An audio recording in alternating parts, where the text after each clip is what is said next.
how to use your SNAP EBT card to buy groceries. You can use them at grocery stores. First, you have to pick your groceries. You can use your EBT card to buy fruits and veggies, bread and cereal, meat, fish and poultry, milk, cheese, yogurt, snacks and drinks. You can't buy hot food, alcohol and tobacco, soap, toilet paper and pet food. Once you have picked out your items, you will put your items on the counter or use the self-checkout. You will let the cashier know that you're using an EBT card.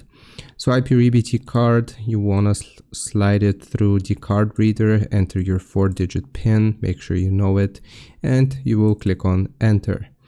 Split the bill if needed. If you have some things that the SNAP EBT cards don't cover, like toothpaste, you'll pay for those with cash, debit, or credit cards. I hope this helps. Leave a like and sub, and I'll see you next time.